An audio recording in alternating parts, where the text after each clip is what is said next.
Kematiannya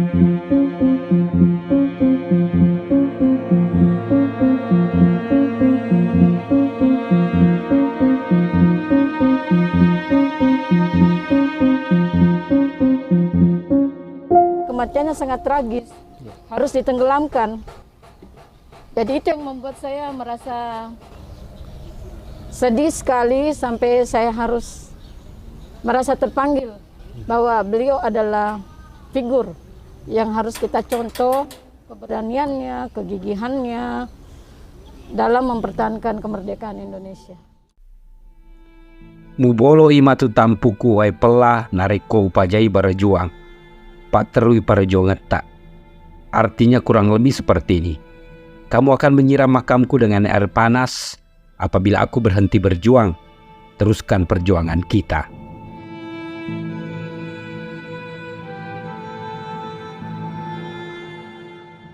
Demikian kalimat yang dilontarkan oleh Andi Makassau ketika sosok raja yang dijuluki Latia Chau terus dibujuk untuk berhenti melawan penjajah Belanda.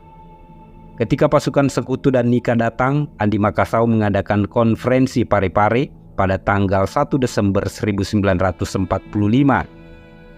Konferensi ini pun menghasilkan petisi yang disampaikan kepada PBB yang isinya menyokong Dr. Ratulangi sebagai Gubernur Republik Indonesia untuk Sulawesi dan menolak kembalinya Belanda di Indonesia. Ketika Sekutu dan diboncengi Nika dalam itu praktis setelah kemerdekaan kita di bawah pengawasan ketat. Ketika Belanda sudah datang memasuki daerah wilayah Adeling Parepare, dia membuat keputusan mengumumkan untuk memboikot uang Gulden. Jadi tidak boleh pakai uang Belanda. Dia pidatonya itu pada saat sholat Jumat. Jadi banyak sekali warga yang mendengar. Itu semacam fatwa. Jadi diikuti oleh semua lapisan masyarakat. Juga tentu saja mengenai bagaimana beliau main kucing-kucingan kepada Belanda, bagaimana menggagas gerakan perlawanan dengan kamuflase pergerakan, membuat klub-klub olahraga, tenis dan sepak bola. Itu sebenarnya bukan hanya berolahraga, tapi menggagas perlawanan terhadap Belanda.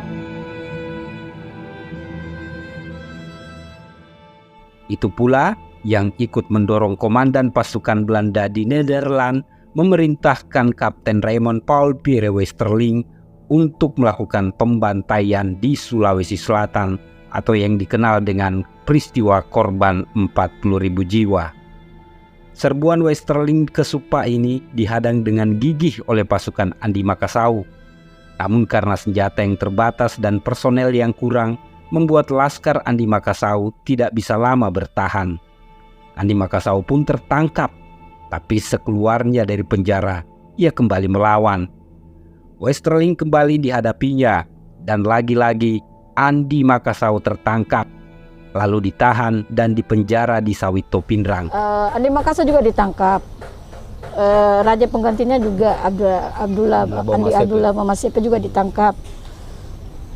Sebenarnya sudah dijamin oleh Belanda bahwa tidak akan disentuh, dengan syarat dia harus menandatangani surat tanda kalah, tanda menyerah. Tapi dia tidak mau. Maka dibawalah dia di Supa, dieksekusi bersama rakyatnya. Tapi dia ditenggelamkan, wallahu alam ya.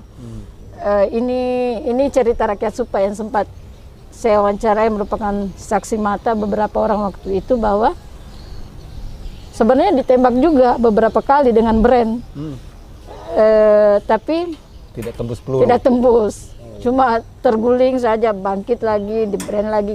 Mungkin Belanda sudah capek, jadi mengambil jalan. Tidak ada jalan lain, ya harus ditenggelamkan. Sang raja yang dijuluki Latia Chau karena ketangguhannya itu akhirnya dibunuh tak jauh dari istananya di depan mata rakyatnya.